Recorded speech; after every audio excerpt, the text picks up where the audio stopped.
Are you rolling it? Oh, we're live. Hi, everyone. Just giving everybody a second to hop on, and then we'll get started with our next session. Happy to see everyone attending today and asking lots of questions. I'm going to give everybody about a minute to hop on, and then we'll jump right into it.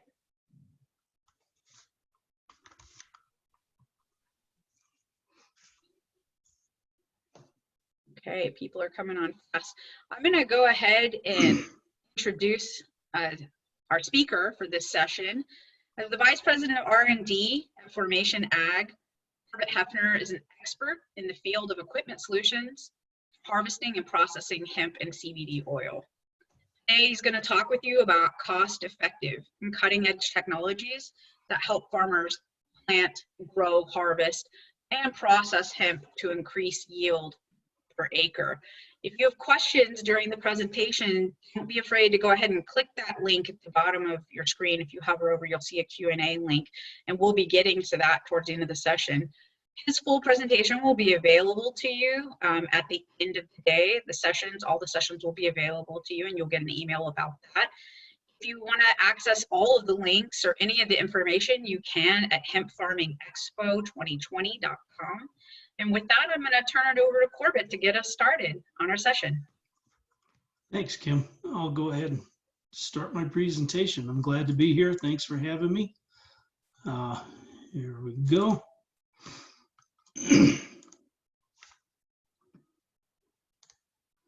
All right. Kim said, Corbett Hefner here, Formation Ag. We've been in business. This is our 5th year of innovating harvesting and processing techniques for hemp specific equipment. We're in Monte Vista, Colorado. Last year in this area, there was over 20,000 acres of hemp in here. So we get a lot of access to different hemp crops. We travel all over the country and get to see a lot of different cultivation practices, farming practices, and different genetic selections. So we get a wide range of hemp fields to get to have our equipment in. We'll start talking about harvesting. I'm going to go a little quick here so you can get questions later, but there's a lot of information. First thing I tell people when you want to be in hemp and talking about harvesting is plan now. Actually, should have planned 3 or 4 months ago. How are you going to harvest this crop? With today's price points, I was looking at the Pan Exchange website. Midpoint crop is in the 50 to 77 cents per point range. So can you make money in this? Is this a good crop for you? I like to tell people this is a very good rotation crop. This isn't a one thing on your farm kind of a deal. You want to have good crop rotation practices. Do you have a sale for your crop? What is your goal? Do you want to do grain? Do you want to do the oil, the cannabinoids? Do you want to do fiber processing, smokable hemp? What is your end goal? Can you monetize this crop? And can you farm it at a price where it's going to be a good payback for your farm? You need to have contacts with your customers. What do they want the crop to look like? Do they not want any stem? No seeds? How big are the particles? Big thing that caught some people this year was these extractors couldn't take the crop at the time that you harvested it. Now you have to store it. So, if you've harvested in October and they can't take it till June, what are you going to do with that crop in the interim? So I'm going to start talking a little bit about harvesting grain. A little picture here about grain. Here's hemp hearts and the normal seed, different uses for grain most people know about. What does it take to make a quality hemp product? I always tell people start with the sale and work backwards. If you can't sell your crop, there's no sense putting it in the ground. So what in the area that you want to play in, what is the market demanding? What do people want? Only plant what you can afford to plow under. So what's your risk tolerance? If you've only got a little bit of money that you're willing to risk, can you grow an acre? Can you grow 1,000 acres? If you got $10,000 to risk, that's one size. If you got $1 million, that's another. But you have to understand your risk tolerance when you're farming hemp and what you want to do. Can you supply quality hemp? What does that mean? Can you get a food safe product to your customers? If you're doing grain and you're just going to make it into dehulled hemp hearts, there's not a kill step like you're baking bread. There's no heat applied to that. So you need to understand that. What is your good management practice for your farm? What principles are you farming? GAP, Primus, AIB. You need to understand that, because remember, somebody's going to consume this product. It's not like wheat or corn or something where it's going to go in storage and somebody's going to process it for the most part. Planning ahead, you got to properly plan this. What's your economic approach? What's your harvest plan? What's your storage practice? Kind of hit on that. Most hemp, whether you're doing grain or flour, you need to dry it in some capacity to make sure you can store it. So, there's some options here. Can you field dry it? That's a pretty neat option because it's very inexpensive, but there were some fields here that got cut down last year and we got 2 inches of snow on it over a weekend. So it's sat. Now it's got mold on it. You can hang dry. That's what I mean by air drying in a building. That's the traditional way of doing it. But do you know how much space you need to hang dry a crop? If you're doing whole plants, you need roughly 44,000 cubic feet to hang it. If you're throwing it on the ground with airflow underneath it, it takes about 18,000 cubic feet. So you need to be aware of that, planning ahead again. Can you mechanically dry it? You have belt dryers, rotary dryers, turbine drying. I'll show you a picture of a negative pressure thing that we did this year. We're going to have some drying solutions for you at the end of the year too, smaller capacity stuff. If you're going to purchase a dryer, how big of one do you need? If you've got just a few acres, you can get away with a machine that runs 200 pounds an hour. If you're going to do 2,000 acres, that's a different size. If you're growing grain, you're going to need drying bins. When you harvest hemp grain, you do it when about 10% of the crop is ready. So you got to get through that crop, get it dried so that you can get it down to storage moisture temperatures. What's your budget for that drying? A lot of these dryers, there's a capital expenditure cost, but then there's the installation cost. If you have to pour a slab, if you have to pull power, if you have to put gas tanks in there to feed this thing or run a natural gas line in, you need to plan for those things up front. What's the cost of that commodity to run it? Are you going to have to truck it very far? Those are things to think about. Storage, do you need to rent a warehouse? Do you need to keep it cool? If you're doing fiber, you've got a plan to take the tops off if you let it go to grain. If you've never let it go to grain and you're pulling it for a true fiber crop, you got to cut it, let it ret, and then bale it and store it. You want to try to keep it from getting molded after that. Hemp is still phototrophic. I always show this slide in when I talk. This was a grain crop that was planted and it went to the reproductive phase on June 21st, just showing you that it is a daylight sensitive plant. I've seen autoflower plants go to flower right away too. So just something to be aware of. So now let's talk a little bit about the harvesting part of this thing. Here's a grain plant. You got to really watch your hemp, and when it's time to harvest for grain, you better be ready with your machinery to go. You're going to harvest hemp when probably 10 to 20% of it's ready to be harvested. The moisture content's getting low. Be aware that you can crack the seed coat because it's fairly thin, and then to get it into storage moisture, you need to get it down to about 10% to be safe. Now here between 8 and 9, 10% in our areas, they'll store it. If you're going to be a true grain hemp farmer, you can collect it in a normal combine. Not that big a deal. Just don't take a whole lot of the stock into the machine. I'll show you some pictures why you don't want to take a lot of stock in. If you're going to farm grain and you want to catch some of the flour material, this is a machine that we build back here, this black machine. This is a big vacuum cart that we build. We call it the grasshopper. This is a 20 cubic meter collection cart. It is drawing a vacuum out of the back of the combine here, and we collect it without an impeller. Nothing ever touches the crop, and it goes into the hopper. This is a 20 cubic meter storage machine, and it'll collect. You'll dump this cart at about the same time you dump your grain bin in your combine. It's a tip type cart, so it'll empty out in about 2 minutes for the whole cycle up and down. Program in the truck height and walk away from it. This machine's got a motor on it, so it's self-powered, self-contained. Some combines are bigger. We also can hook these behind a tractor, and the tractor can power it if it has enough hydraulic flow. It's a really neat machine, and it collected 100% of the chaff out of the back of that combine at 5.5 miles an hour with a 36-foot head on it, and then they also ran it with a 42-foot grain head. So it's got a lot of capabilities, and you can tow that with a 1-ton pickup to move fields if you want. A few combine settings if somebody's interested in them. Kim said these presentations are available at the end here, so I'll go through that in detail. Here's what can go wrong, right? You're a grain farmer.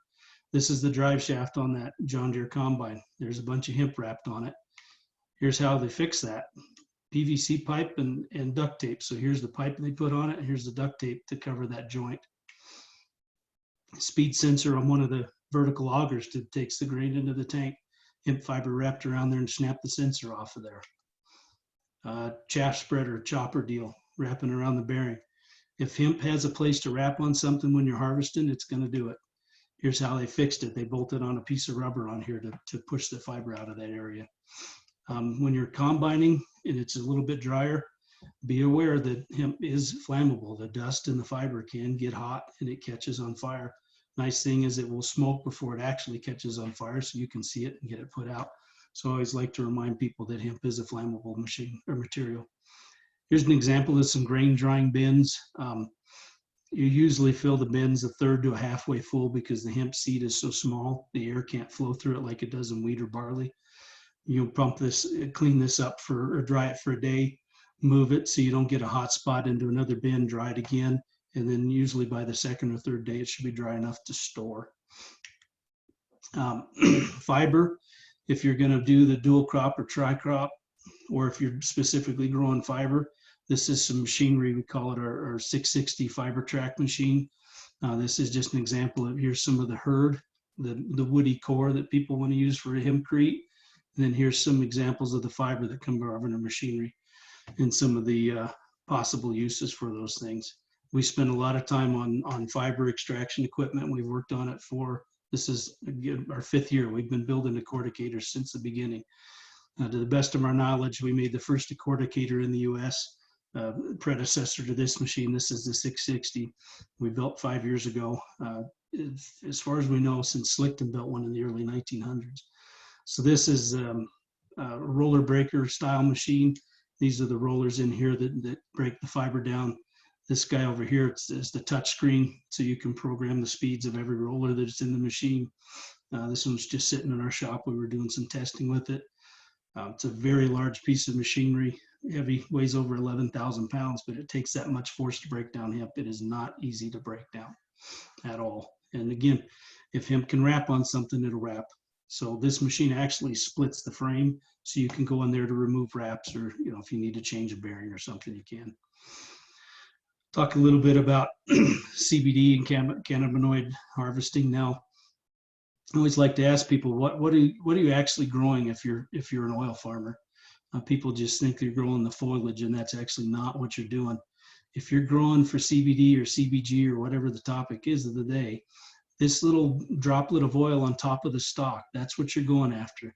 All these little droplets, so you can see them, they're exposed on the outside of the plant. They're not protected by a seed coat. There's no husk. There's nothing along that line to protect it.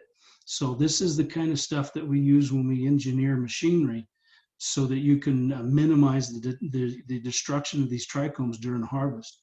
I've got some third-party COAs in here from different farms that have our equipment, showing basically zero loss. We've kind of got a handle on how to harvest this at speed.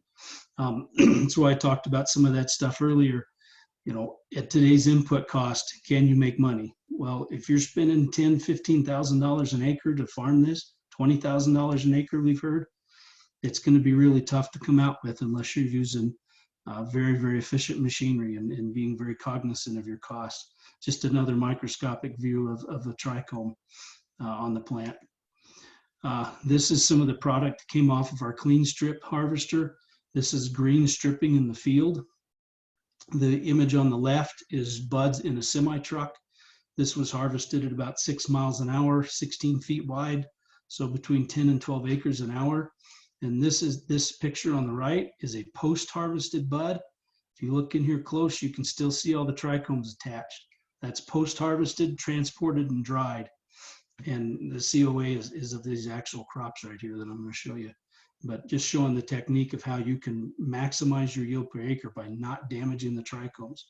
One note here, this crop, the COA I'm going to show you, this is just under 8% CBD, CBA, which is what's actually produced by the plant. I think it was 8.7%. I'm going to show you this picture that was the field right across the road, a pivot road away, was harvested with the combine. Same genetic, planted by the same farmer, but he sold that crop standing. This is what it looked like when it came out of the combine. This crop that was almost 8% after he combined it turned into a 1.18 because he ruptured the trichomes. See, as I zoom in here, they're all gone. They've all been ruptured and broken off. So harvest selection definitely impacts your yield per acre. We see people silage chop this stuff and combine it, and they think they only lose, 2, 3, 4 points. Well, that's 40%. We see when we combine between 50 and 90% loss of oil content just because of the threshing and the chopping mechanism. And we've done this longer than anybody else, and we see it over and over again. We had people here last year combine a crop that was a 14% crop, and they brought it into us they bought a screen cleaner. We cleaned it. It was at 2% before we cleaned it. After they combined it, went from 12 to 2. We cleaned it and turned it into 4. So CBD's percent by weight, you can play with that. This machine is our clean strip that those buds came out of. This is the actual harvesting head on the top here. This machine up here, product gets transported down a hose and goes into the vacuum chamber, or we use the grasshopper interchangeably with these things.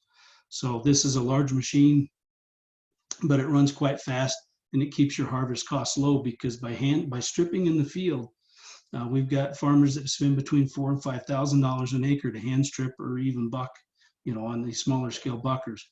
This machine does it in the field. This farmer, had 600 acres he harvested with 2 people, and it was harvested and shucked with those 2 people. So this is a good technique for that. Doesn't fit everything because it's a little larger scale. This is a custom harvest combine or hemp farm, and they have this clean strip machine mounted on a front end loader. So that's his choice of how he is moving the product around or the equipment around to strip. This is in a Northern California, Southern Oregon field. And if you look here real close, here's some stalks after they ran the machine through, removing the buds in there.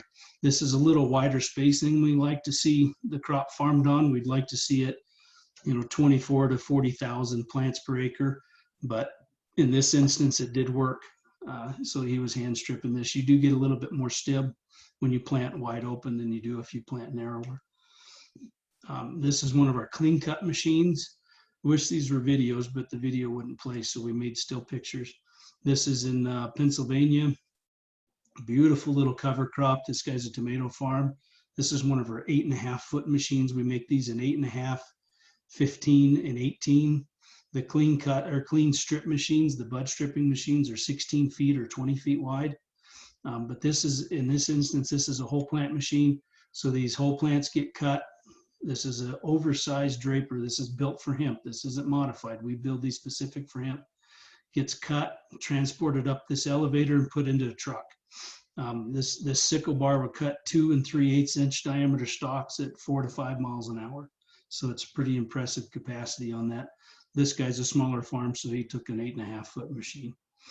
We've been making those for four years now. This is in Lithuania, a CBD crop that's mass planted at 50 pounds an acre, but he's coming through. If you look here, here's the harvester. He's running, this is a 6R tractor, so that sickle bar is about head high. So he's running somewhere between 8 and 9 feet off the ground. His first field, I got a picture of it, was 15 feet tall, and he was cutting the tops at 12 feet off of the ground and loading them into the machine. In this instance, if you look over here, this is a roller crimper he put on the front of his pacing tractor, and he's just pushing that stalk down. This was a 15-foot machine, clean cut, running in Kentucky after the hurricane. So this crop had been lodged 2 years ago, and they were going through cutting about 12 to 16 inches off the ground. I don't know if you can see it, but there's some stem left. But this was a 40-inch row spacing, 40-inch plant spacing, very good yielding crop. And we were almost going against the rows. You couldn't see the rows anymore after the plants were lodged. So just demonstrating its capacity or capabilities of this machine. This is the third harvester that we've got. This is the super clean cut. If you see on the lower left-hand side, it's got a Bish Enterprises Hemp Harvest Works logo on there. We have jointly built this machine. This machine is made for 20 or 30-inch row spacings and then multiples of that. Its goal is to lift lower branches, strip the product off the lower branches, and then cut that off, and then it conveys it out the boom. The offload boom is usually over here. We didn't have it on for this at a show, but right in here where the cursor is, that's a sickle bar. So it cuts between 9 and whatever height you want to run off the top of the ground. And then these big paddle looking guys are the reels. So they're over dedicated rows to hold the plant tall while we cut it. And then the corn snouts here lift these lower branches up and channel it into the throat here so it can be cut. This is a very good option for somebody that has dedicated rows and some genetics that have horizontal or drooping branches. So we can go down and pick those up where in the past those would be skipped. So Corbett, those are the, yes, ma'am. I just wanted to break in for a second and tell you that we're about at the 9-minute mark. We have several questions. I didn't know if you had a couple slides you wanted to hit before we started into Q&A, or if you'd like to go ahead and hop into Q&A. We're 9 minutes left, you mean? We have about 9 minutes left. Oh, okay. Yeah, let me show you this one real quick and a couple more. These are those third-party lab tests. So here's your CBA. This is pre-harvest 7.9. This is post-harvest 8.76 CBA. Here's an instance of that drying machine. Here's a turbine dryer, massive machine for custom farming. That's that really tall Lithuanian crop. What happens if your crop gets pollinated? We built this machinery. This is a seed cleaning and sizing machine. And then we pair it up with these large vacuums. So the flower comes out here and the seeds come out here. If your crop gets pollinated, and there's a very good chance it will. Again, when people look at this presentation afterwards, look through these spreadsheets. These are some percentages and taking today's prices for the commodity at dollars per point, dry acres down here on this side. And then this is your potential gross revenue per acre. So with that, I guess if somebody wants to ask some questions, have at her. Okay, great. We have several. First one is coming in asking if you have harvesting options for smokable quality flower. Yeah, that super clean cut machine, that one I showed there is a 5-row, but we're going to make those down to 1 row. So that would be a very viable option. They would have to be hand shucked still because the most of the buds will still be on the stalk. So that would be one option. You can always cut the entire plant down with our clean cut machine and take that in to be hand stripped. Depending on your end market for that, the clean strip machine does a quite nice job of harvesting just buds. That was that one picture that I showed. Nice. I'd be happy to talk to people about that, but probably the most likely one is that super clean cut. Okay, great. Coming from Will, do most farmers have their own methods to process their seed or grain harvest, or is there a shortage right now of grain/fiber processors? I would say there's a shortage of grain fiber processors for sure. Most farms, we've got fairly small, very economical grain cleaning and separating equipment. Like our smallest grain cleaner is $10,500. Then scalpers or screen cleaners, those can run between $8,500 up to about $34,000, depends on the capacity. But it's best to have those, this is an opinion, take it for what it's worth, have those pieces of equipment on your farm so that you can get it clean, put a little bit of value added time and effort into it to raise your price to your customer, to your extractor. Does that make sense? Yeah, no, that's great. Brian had asked during the presentation, was that a Shelbourne header? That Shelbourne builds those for me. I went over there and asked them to build a hemp specific platform for stripping the stalk or for stripping the buds off the stalk. So when we set those up for pneumatic conveyance, they send people to me to set those up and do the implementation of them.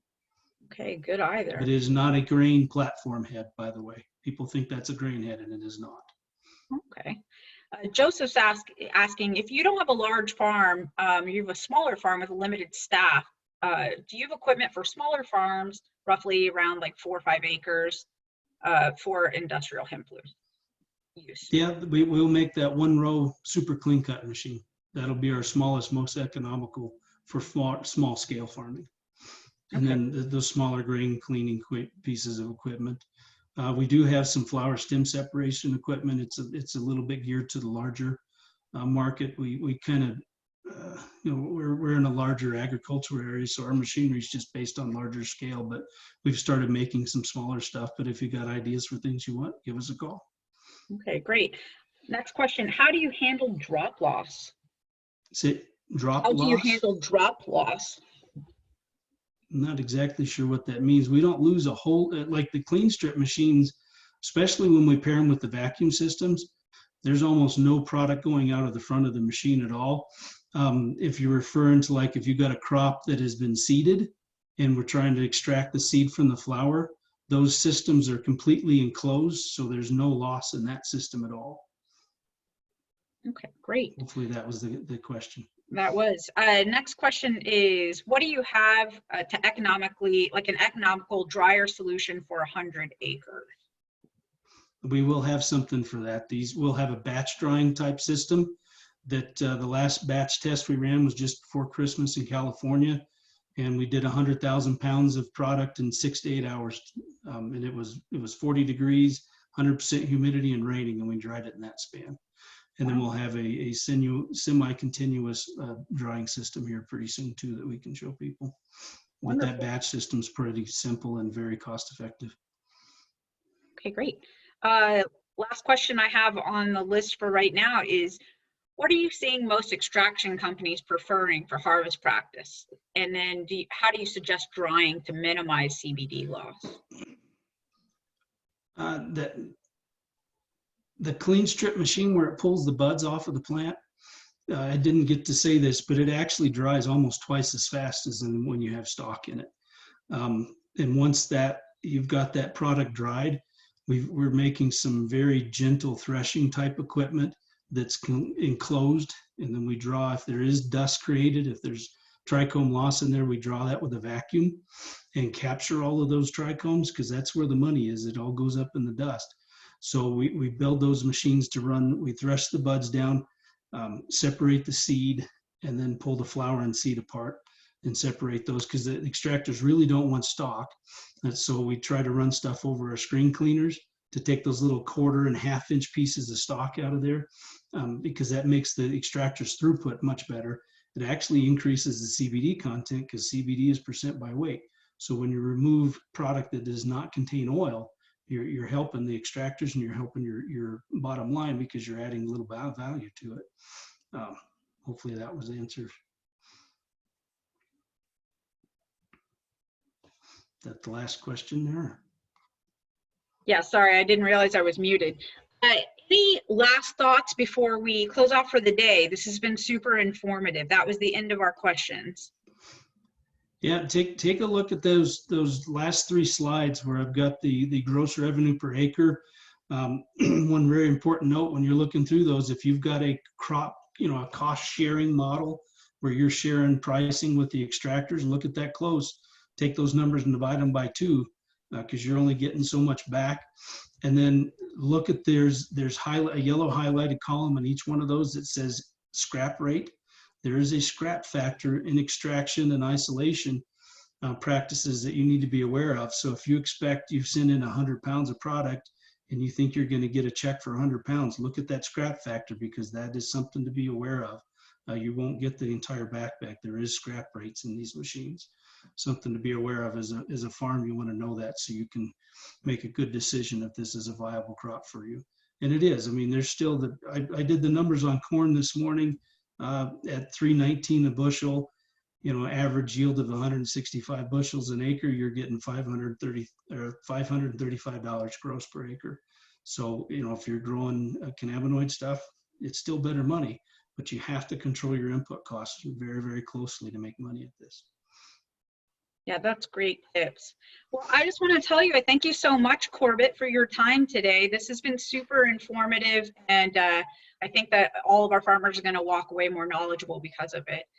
So everyone, I look forward to seeing each of you at the next session, which begins at 2 p.m. Central Standard Time, where we'll be talking about the business of farming for cannabinoids. And I look forward to seeing you all there.